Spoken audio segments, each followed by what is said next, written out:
I played some ice hockey with Coreen in the Lance Arena. Field hockey, of course, as we know, she's played with us all through several years as the provincial team and onward. I also actually played with Coreen and her friends, the Shubee Lionettes, I believe, the softball team, and so I'm so aware of all the different activities that Coreen was in from high school on, and certainly motivated me to stay involved in sport, especially for women. When we were playing field hockey for the Nova Scotia field hockey team, she would come to my house to meet me, and then we'd go to the commons where we practiced. And Coreen would show up in her Shubee softball uniform, and was, I think, striped black and gold, and my mother used to call her the little bumblebee from Shubee. I think with Coreen, it stems back, one, to the support that she received from her family and friends in Shubenacadie. But I think it really stems back to Martinique Beach. And the land and sea of Martinique Beach formed her life, basically. Coreen, you can just picture her, she's not very big, and as a young girl, just going to that freezing cold water of Martinique Beach and body surfing in, or on a little foam board surfing in, and then going back out and getting knocked over and tumbled and not knowing which way is up, and then coming out of it and going back in. And she also talks, still to this day, about running on the rocks at Martinique and how she just gained her balance from doing that. And both of those activities have risk to them. She didn't know if all the rocks would be solid, if they would hold her. And she fell down and cut her knees and elbows and knocked her head. She didn't know if that wave was going to let her go. Martinique Beach is the ground on which she had built her life, I think, really. I think the field hockey really was her passion because of her structure, her body type, low to the ground and determined. She was a forward, I was a defender, so I got to pass the ball up to Coreen so that she could score all the goals. And she always knew where the ball was. You know how there's some people that can score goals? Coreen was a goal scorer. She always seemed to be at the right place and was able to put the ball in the net. One of the things I could tell you was she was a goalkeeper's nightmare, because she would get out in front of that goal, and if a ball came anywhere near it, there could be 5 people there, Coreen would find the ball and put it in the net. So she had great awareness, great spatial awareness. She was a good passer, but her best thing was just being in front of that net. You could see her face change when she got there. She would just be ready and wanting that ball. And back then it wasn't played on turf, it was played on grass fields, rain or shine, and there were some pretty muddy areas in front of nets a lot of time, and she just loved it. Coreen was fearless, determined, very competitive, but very supportive of teammates and having us be successful as well. But basically, Coreen's grit and drive and determination is, as a player, as a coach, as administrator. Again, that was the role model that Coreen, that was corny. She just did it all. Wherever Coreen was always involved on whatever team she could be on, and was always at the very high level. So when she left Nova Scotia and New Brunswick to live in Toronto, immediately got involved with the Nomads, which was a famous team made up of people from Ontario, Toronto in particular, and they traveled all over the world. She's won Canadian championships, she's played on the Canadian team in the US, but she also was on the Canadian training squad for a couple of years, and so again, her excellence in sport shows that, if you're good enough to be on a Canadian squad and represent your country, and she's just such a special person. There's a great story about the Team Canada one. Coreen was in Sackville, New Brunswick. She had just broken a finger on her right hand. She's right-handed. And she got a call from the Canadian national team saying, "Can you join us in Lake Placid for the US-Canada series?" Kind of, yep, I can go. Never told anybody about her broken finger, and it was a pretty important part of her field hockey. Just gritted her way through it. That's why I think they called her, because they knew she'd say yes, and they knew she'd give her best, and she wouldn't be nervous and she wouldn't be afraid. She'd just be delighted to be there. So, yeah.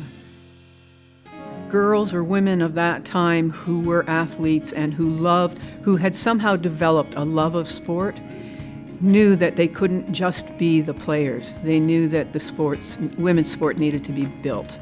And it was very often some of the better athletes who went on to lead their teams, become captains of their teams, and then seeing the need for their team to do more than just play locally, started forming organizations and becoming members of boards of directors and those sorts of things. I think for Coreen, she moved from being a player, well, she continued to be a player, but also moved into coaching just very naturally, because I think sport's so beautiful to her that she just had to share it. She was probably one of the first people to play indoor field hockey, which is now probably the bigger sport than outdoor field hockey in Canada. When she was coaching the Canada Games team, it was winter, so she had to find a place to practice, and they practiced in a gym at Stadacona, one of the first to do that. And when she was coaching at Mount A, they had sport camps for men, but she started sports camp for women. And also while at Mount A was very instrumental in the men's and women's athletic unions getting together in the Atlantic provinces. So she's really been a pioneer and a leader in many, many areas. She, was the president of Ontario Field Hockey, and she worked on the board of directors and part of the Canadian Women's Field Hockey Association. But she does it all quietly and includes others in the work with her. So I think that including of others, whether she's coaching or working as administrator, I think that way she includes others and draws people in is people notice that. And then people go, whoa, wait a minute, Coreen's done this and this and this and this. She should be in a Hall of Fame.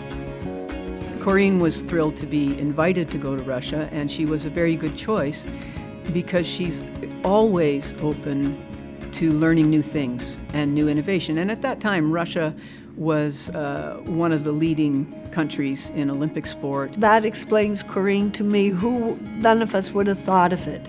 But Coreen said, here's an opportunity. I can travel to Russia. I can go and learn their different methods of coaching and their techniques.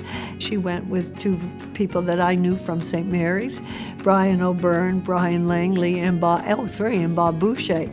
So to be able to go with that group of men and to be able to learn and be part of the thing, to me, again, was inspiring. Like if Coreen could do it, maybe we could do it. So again, it was another adventure. It was like going and running on the rocks again and seeing what it will be like, and the little fearlessness in her that allowed her to do those sorts of things, where some people might have said, no, I don't really want to do that. She has taken opportunities almost every time an opportunity is offered. I attended the Centennial College, the Wellness and Lifestyle Management program, and Coreen was the director, and she was my professor as well, an administrator. So I saw her leadership off the field and in an academic world, and it's just compounded. She's really an exceptional person in so many ways, but her leadership skills are phenomenal. I think Coreen was the first one to really show us how to have fun after a game or after a practice.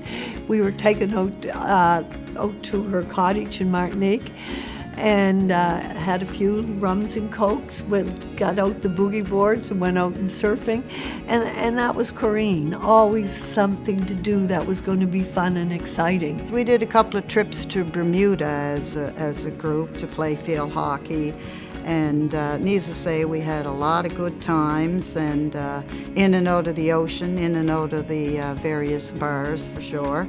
We learned a few activities off the field as well.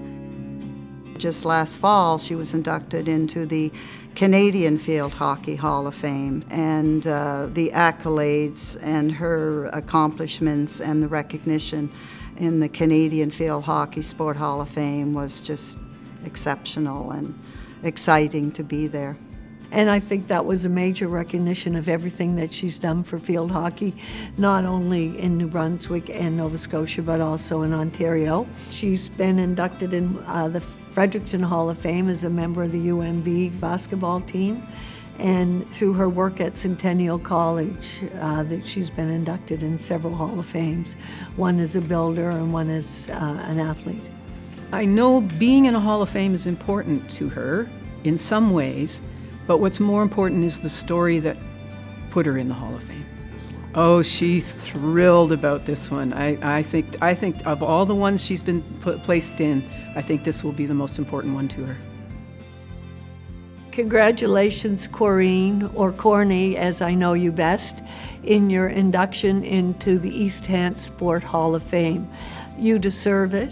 You have been an inspiration to all of the girls that played any sports with you. You showed us what was possible and what things that we could aspire to, and you definitely deserve this honor. So congratulations. Hi, Coreen. I want to congratulate you on your induction as an athlete into the East Hants Sport Hall of Fame. I think you're one of the most deserving athletes to be in a Hall of Fame, and thank you for the way you've lived your life and allowed me to be part of it. You're an amazing athlete, an amazing builder, and really one of the most amazing people I've ever met.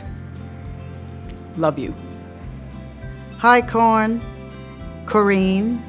Corny, Big Mac. I can't say enough about how thrilled and pleased I am to welcome you into the East Hants Sports Hall of Fame. There is no person more deserving than you, Corny, for all that you've done for women in sport, as a coach, as a player, as an administrator. You need to know that your teammates think you're number one, and we love you dearly, Corny. 2024 East Hants Sport Hall of Fame inductee, Coreen Flemming.